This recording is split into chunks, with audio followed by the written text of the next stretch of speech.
వందే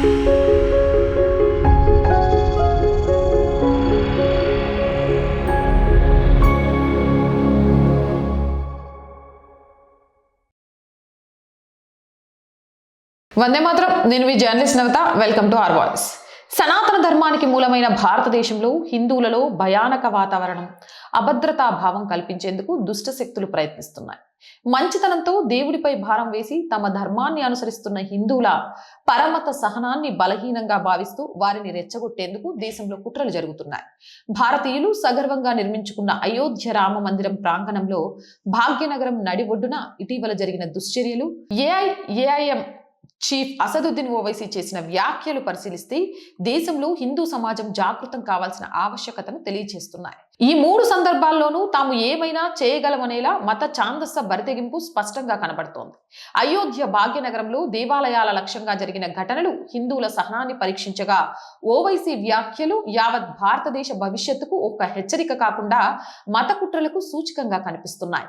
భారతీయులకు మచ్చగా నిలిచిన అయోధ్యలో బాబ్రీ మసీదు కట్టడాన్ని తొలగించి నిర్మితమైన భవ్యమైన రామమందిర ప్రాంగణంలో జనవరి 10వ తేదీన కొందరు మతమౌఢ్యం చూపించారు. జమ్మూ కాశ్మీర్ రాష్ట్రానికి సంబంధించిన ముస్లింలు రామమందిరం కాంప్లెక్స్ D1 గేట్ మార్గం ద్వారా సాధారణ భక్తులుగా ప్రవేశించి దేవాలయంలోని సీతా రసోయి వద్ద నమాజు చేయడానికి ప్రయత్నించగా పసిగట్టిన భద్రతా దళాలు వేగంగా స్పందించి అడ్డుకున్నాయి.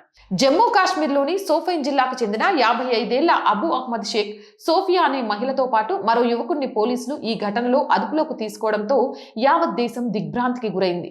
భద్రతా దళాలు అక్కడ ప్రార్థనా ప్రయత్నాలను అడ్డుకోవడంతో అహ్మద్ షేక్ పెద్ద ఎత్తున మత నినాదాలు చేసినట్లు ప్రత్యక్ష సాక్షులు తెలిపారు.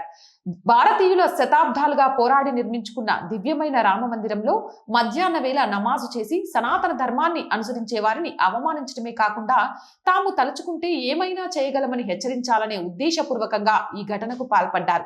నిత్యం లక్షలాది భక్తులతో కిటకిటలాడే అయోధ్య రామాలయంలో కట్టుదిట్టమైన భద్రతా వ్యవస్థ కన్నుగప్పి లోనికి చొచ్చుకొని అక్కడ నమాజు చేయాలని సంకల్పించడమే వారి మత బరితెగింపుకు స్పష్టం చేస్తోంది. యావత్ హిందూ సమాజం ఎంతో ఆరాధ్యంగా కొలిచే అయోధ్య రామాలయంలోని తాము బహిరంగంగా పగటి వేళని నమాజు చేయగలవలమని వారు ప్రపంచానికి తెలియజేసే పైశాచికానందమైన కుట్రలు పన్నారు. మరోవైపు అయోధ్యలోని రామమందిరంపై ఉగ్రవాదులు కుట్రలు పన్నబోతున్నారనే వార్తలు వస్తున్న నేపథ్యంలో ఇలాంటి ఘటన జరగడం, అక్కడ కోట్ల రూపాయలు వ్యయం చేసి ఆధునిక పరికరాలతో కట్టుదిట్టమైన భద్రతా చర్యలు చేపట్టినా రక్షణ వైఫల్యం తీవ్ర ఆందోళనలు కలిగిస్తున్నాయి. అయోధ్యలో నమాజు కుట్రలు బయటపడిన రోజుని మనం భాగ్యనగరంలో కూడా దేవాలయం లక్ష్యంగా మరో దురదృష్టకరమైన ఘటన జరగడం ఆందోళనకరం. కర్ణాటక రాష్ట్రంలోని బీదర్ జిల్లాకు చెందిన ఆల్తఫ్ అనే ఒక మత మౌఢ్యుడు సఫిల్గూడ చెరువు వద్ద కట్టమైసమ్మ ఆలయ ప్రాంగణంలో పవిత్రంగా భావించే బొడ్రాయి వద్ద అసభ్యకరంగా వ్యవహరించి హిందువుల మనోభావాలను గాయపరిచాడు. రాకపోకలతో నగరం నడి బొడ్డున నిత్యం హడావిడిగా ఉండే సఫిల్గూడ చెరువు ప్రధాన రహదారిలో ఉన్న కట్టమైసమ్మ అమ్మవారి దేవాలయంలో జరిగిన 10వ తేదీన రాత్రి 10 గంటల సమయంలో ఈ ముస్లిం యువకుడు దుశ్చర్యకు పాల్పడుతూ నిస్సిగ్గుగా బొడ్రాయి వద్ద మూత్ర విసర్జన చేయడంతో స్థానికులు అతడిని పట్టుకుని ఆగ్రహంతో దేహశుద్ధి చేశారు. ఈ అసభ్య చర్యను నిరసిస్తూ వేలాది మంది తెల్లవారుజాము వరకు భారీ ధర్నా చేపట్టారు. మైసమ్మ దేవాలయంలో అలజడి వేడి చల్లారక ముందే హిందువులు ఆనందోత్సాహాలతో జరుపుకునే మకర సంక్రాంతి పండుగ రోజు జనవరి 14వ తేదీన అర్ధరాత్రి పాత బస్తీ పురాన్పూల్ వద్ద చారిత్రాత్మకమైన మైసమ్మ దేవాలయంలో కూడా ఇలాంటి ఘటన జరిగింది. దుండగులు మైసమ్మ ఆలయంలోకి ప్రవేశించి అమ్మవారి విగ్రహాన్ని, పటాలను ధ్వంసం చేశారు. ఈ ఘటన జరిగిన ప్రాంతం పాత బస్తీ కావడంతో తీవ్ర ఉద్రిక్తతలు నెలకొన్నాయి. స్థానికులతో పాటు హిందూ సంఘ నేతలు కూడా భారీ స్థాయిలో నిరసనలు చేపట్టారు. వారం రోజుల వ్యవధిలోనే హైదరాబాద్ లో హిందూ దేవాలయాల లక్ష్యంగా 2 దుశ్చర్య ఘటనలు జరగడంతో నగర ప్రజలు ఉలిక్కిపడ్డారు. ఒక వర్గం లక్ష్యంగా అల్లరిముకలు బరితెగిస్తుండడంతో రానున్న రోజుల్లో మరింత అప్రమత్తంగా మెలగాల్సిన పరిస్థితులు నెలకొన్నాయి. దేవాలయాల్లో జరిగిన ఈ 3 ఘటనల్లో దుండగుల దుశ్చర్య గమనిస్తే సనాతన ధర్మంపై వారికున్న కక్ష మాత్రమే కాకుండా హిందువుల సహనాన్ని పరీక్షిస్తున్నట్లు ఉంది. మత దురహంకారంతో పరమతస్థుల మనోభావాలను గాయపరిచేందుకు రెచ్చగొట్టేలా ఈ చర్యలున్నాయి. నిత్యం లౌకికవాదాన్ని వల్లవేసే మన సెక్యులర్ పార్టీలు, మేధావులు ఈ ఘటనలపై ఇంతవరకు నోరు మెదపకపోవడం దురదృష్టకరం. హిందువులపై, హిందూ దేవాలయాలపై ఎక్కడ దాడులు జరిగినా మొట్టమొదటిగా వినిపించే మాట మానసిక పరిస్థితి సరిగ్గా లేని వ్యక్తులు చేసిన ఘటనగా కప్పిపుచ్చటం. 1, 2 అంటే అనుకోవచ్చు. అన్ని సందర్భాల్లో ఈ మానసిక పిచ్చోళ్లకు హిందూ దేవాలయాల లక్ష్యాలుగా కనిపిస్తున్నాయా అనేది $1,000,000 ప్రశ్న. వాళ్ళు అన్ని పనుల్లోనూ మంచిగానే ఉంటారు. కేవలం దేవాలయాలపై దాడులు చేసినప్పుడు మాత్రమే వారు మానసిక రోగులుగా కనిపిస్తారు. దీన్ని మానసిక రోగం అనే దానికంటే మత రుగ్మత అనడం సరైంది. ఎందుకంటే అయోధ్య రామాలయంలో నమోజు కోసం ప్రయత్నించిన వ్యక్తి కొంతకాలంగా మానసికంగా ఇబ్బంది పడుతూ చికిత్స తీసుకుంటున్నారని పోలీసులు చెబుతున్నారు. ఇక్కడ ఆశ్చర్యకరం ఏమిటంటే ఆ మానసిక రోగి కాశ్మీర్ నుండి అజ్మీర్కి వెళ్తూ మధ్యలో అయోధ్యకు వచ్చాడు. ఒక మానసిక రోగి అన్ని వందల కిలోమీటర్లు ఎలాంటి ఇబ్బంది లేకుండా ప్రయాణం చేశాడు. అయోధ్యలో కూడా భద్రతా దళాల కన్నుగప్పి లోపలికి రావడం కూడా పిచ్చోడి లక్షణమేనా? ఆయనను పోలీసులు పట్టుకున్నప్పుడు పెద్దగా మత నినాదాలు చేశాడు. ఎలాంటి లక్ష్యం లేకుండా వచ్చిన ఆయన నినాదాలు ఎందుకు చేశాడు? పోలీసులు పట్టుకోగానే భయపడకుండా నినాదాలు చేయడం వెనుక తెగింపు కనిపించడం లేదా? ఆయనకు తోడుగా మరో మహిళ కూడా రావడాన్ని ఎలా అర్థం చేసుకోవాలి? ఇవన్నీ మానసిక జబ్బు అంటే అంతకు మించి మరో హాస్యాస్పదం ఉండదు. అయోధ్య రామాలయంలోనే కాదు, సఫీల్గూడ కట్ట, పురాన్పూల్ మైసమ్మ దేవాలయం వద్ద కూడా మతపిచ్చి ఉన్మాదులు అమానవీయంగా పశువుల వలె ప్రవర్తించారు. అన్ని ఘటనల్లో చెప్పినట్టే మామూలుగా వీరి మానసిక పరిస్థితి కూడా బాగోలేదంటూ అసలు విషయాన్ని పక్కదారి పట్టించడం ఖాయమని గత అనుభవాలు చెబుతున్నాయి. గ్రేటర్ హైదరాబాద్ నగరంలో దేవాలయాలపై ఇలాంటి దాడులు పరిపాటిగా మారాయి. నగరంలో దేవాలయాల లక్ష్యంగా బరితెగిస్తున్న ఇటువంటి ఘటనలు తరచూ జరుగుతున్నాయి. ఆగస్టు 2024లో పాత బస్తీ రక్షాపురంలో అమ్మవారి దేవాలయంపై, అక్టోబర్ 2024లో సికింద్రాబాద్ లోని ముత్యాలమ్మ అమ్మవారి దేవాలయంలో ఇదే తరహా దాడులు జరిగాయి. అప్పుడు కూడా పెద్ద ఎత్తున హిందువులు నిరసన చేపట్టారు. నిందితులను మానసిక రోగులని చల్లార్చుతూ చేసిన ప్రకటనతో తాత్కాలికంగా ఉద్రిక్తతలు తగ్గిస్తున్న ఇటువంటి ఘటనలు పునరావృతం కాకుండా సరైన చర్యలు తీసుకోవడంలో మాత్రం ప్రభుత్వాలు పూర్తిగా విఫలమవుతున్నాయి. హిందూ దేవాలయాల లక్ష్యంగా ముందస్తు ప్రణాళికలతో అలజడి సృష్టిస్తున్న వారిని మానసిక రుగ్మతతో బాధపడుతున్నారని చెబుతూ సున్నితమైన అంశాలను పక్కదారి పట్టించడం చూస్తుంటే వారు మానసిక దృఢంగా ఉండి ఇలాంటి చర్యలకు పాల్పడుతున్నారా, లేక మన ప్రభుత్వాలతో పాటు సనాతన ధర్మాన్ని అనుసరించే వారు మానసికంగా బలహీనంగా ఉన్నారా అనే సందేహాలు వస్తున్నాయి. దేవాలయాలపై మత పిచ్చోళ్ల అరోచకాలు పెరుగుతున్న దశలోనే హైదరాబాద్ ఎంపీ అసదుద్దీన్ ఓవైసీ వ్యాఖ్యల రూపంలో మానసిక దాడి చేశారు. మత పిచ్చితో ఉన్మాదులు దేవాలయాల్లో తెగబడితే ఎంపీ అసదుద్దీన్ తానేమి తక్కువ కాదన్నట్టు మత కోణంలో మాట్లాడారు. ఉన్మాదులు దేవాలయంలో అలజడి సృష్టించి తాము మత ఆధిపత్యాన్ని ప్రదర్శించాలని చూస్తే ఎంపీ తన వ్యాఖ్యలతో భారత్లో ఇస్లాం మత ప్రాబల్యాన్ని సూచించారు. హిందూ సమాజాన్ని కించపరుస్తూ దేవాలయాల్లో అలజడి జరుగుతున్న దశలోని జనవరి 10వ తేదీన ఓవైసీ మహారాష్ట్ర స్థానిక సంస్థల ఎన్నికల ప్రచారంలో భాగంగా ముంబైలో ప్రసంగిస్తూ హిజాబ్ ధరించిన మహిళ ఏదో ఒక రోజు దేశంలో అత్యున్నతమైన ప్రధానమంత్రి పదవి చేపడతారన్నారు. ఈ వ్యాఖ్యలు ఎన్నికల ప్రచారంలో భాగంగానే కనిపిస్తున్నా దీని వెనుక వారి మత ఆధిపత్యం ఛాందస కుట్రలు దాగి ఉన్నాయి. దేశంలో 14% పైగా ఉన్న ముస్లిం మైనారిటీలు ప్రధానమంత్రి పదవి చేపడతారని ఆయన ప్రకటించడం హాస్యాస్పదం కాదు. దేశంలో సంకుచిత బుజ్జగింపు రాజకీయాల కారణంగా 14% ఉన్న ముస్లింలు ఇప్పటికే పలుచోట్ల గెలుపోటములు తీవ్రంగా ప్రభావితం చేస్తున్నారు. ఉత్తరప్రదేశ్, బీహార్, మహారాష్ట్ర, పశ్చిమ బెంగాల్, తెలంగాణ, కేరళ, కర్ణాటక, జమ్మూ కాశ్మీర్ వంటి కీలక రాష్ట్రాల్లో ప్రభుత్వ ఏర్పాటులో ప్రధాన పాత్ర పోషిస్తున్నారు. బుజ్జగింపు రాజకీయాల దృష్ట్యా ఏదో ఒక రోజు మైనారిటీ నేత ప్రధానమంత్రి పీఠం అధిరోహిస్తారనే ధీమా ఓవైసీ మాటల్లో ప్రస్ఫుటమవుతుంది. మరోవైపు ముస్లింల జనాభా పెరుగుదలతో ప్రపంచంలో అతిపెద్ద హిందూ దేశమైన భారత్లో మార్పులు సంభవిస్తాయని ఓవైసీ సున్నితంగా తెలియజేశారు. ఆయన చేసిన ఈ వ్యాఖ్యలు సనాతన ధర్మాన్ని అనుసరించే హిందూ సమాజానికి ప్రమాదకరమైన హెచ్చరిక లాంటిది.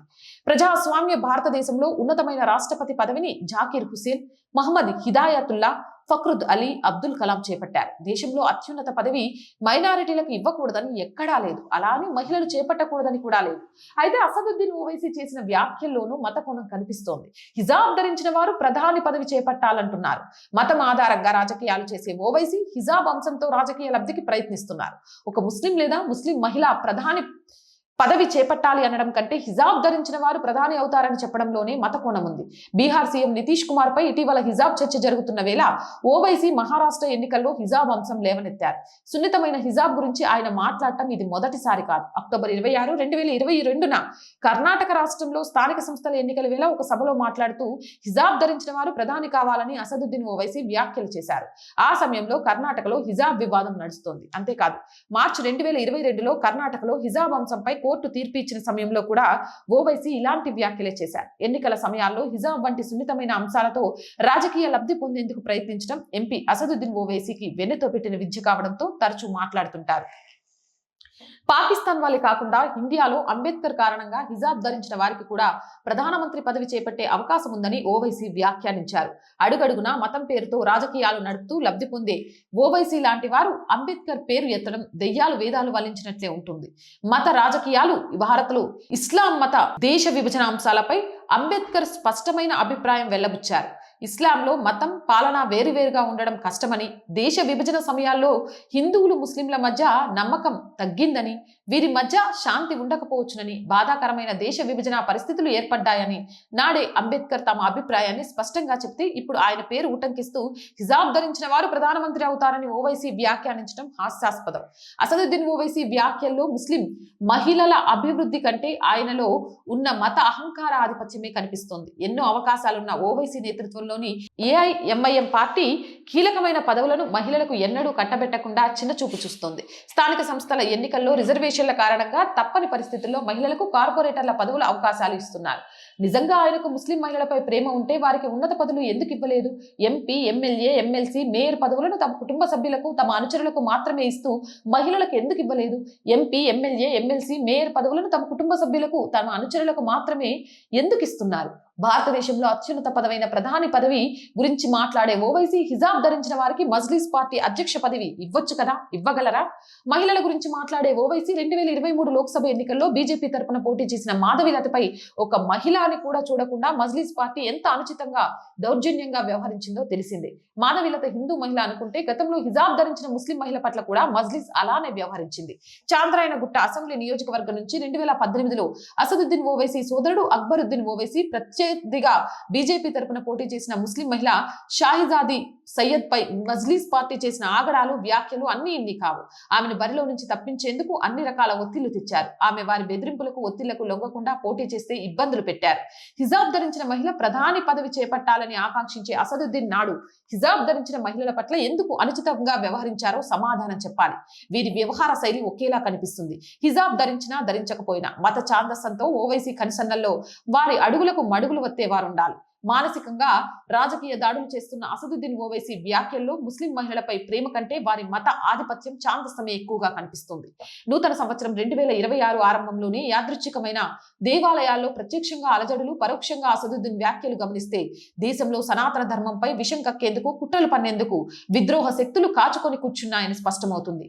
దేవాలయాలపై మానసిక రోగుల పేరిట దాడులు, హిందూ సమాజంపై మానసికంగా రాజకీయ దాడులు చేస్తున్న ఓవైసీ వ్యాఖ్యలపై జాగృతం కావాల్సిన పరిస్థితులు ఆసన్నమయ్యాయి. సెక్యులరిస్టుల నుంచి సనాతన ధర్మాన్ని పరిరక్షించుకోవాల్సిన సమయం వచ్చింది. హిందూ సమాజం చైతన్యం కాకపోతే భవిష్యత్తులో విషపూరిత శక్తులతో తిప్పలు తప్పవు. అత్యంత అప్రమత్తంగా మెలగాల్సిన అవసరం సనాతన ధర్మవాదులపై ఉంది. మీరేమంటారు? మీ అభిప్రాయం ఏంటి అనేది కామెంట్ సెక్షన్ లో తెలియజేయండి. అండ్ మోర్ వీడియోస్ కోసం our voice group of channels, our voice, our political, our Samskriti channels ని వెంటనే సబ్స్క్రైబ్ చేయండి. అలాగే మీరు చేసే ప్రతి చిన్న సహాయం ఈ ఆర్ వాయిస్ ఛానల్ మరింత ముందుకు వెళ్ళడానికి ఉపయోగపడుతుంది. కాబట్టి ఆర్థికంగా మాకు చేయూతనందించండి. ఆర్థికంగా సపోర్ట్ చేయాలి అంటే సబ్స్క్రిప్షన్ పక్కనే జాయిన్ అనే బటన్ ఉంది. 1 to 5 లెవెల్స్ ఉన్నాయి. ఏదో ఒక లెవెల్లో సపోర్ట్ చేయండి. లేదా స్క్రీన్ మీద గూగుల్ పే, ఫోన్ పేతో పాటు అకౌంట్ డీటెయిల్స్ ఉన్నాయి. మీకు తోచిన సహాయాన్ని అందించండి. వ్యాపార ప్రకటనల కోసం 8328 500 576 నెంబర్ని సంప్రదించండి. జై హింద్, జై భారత్.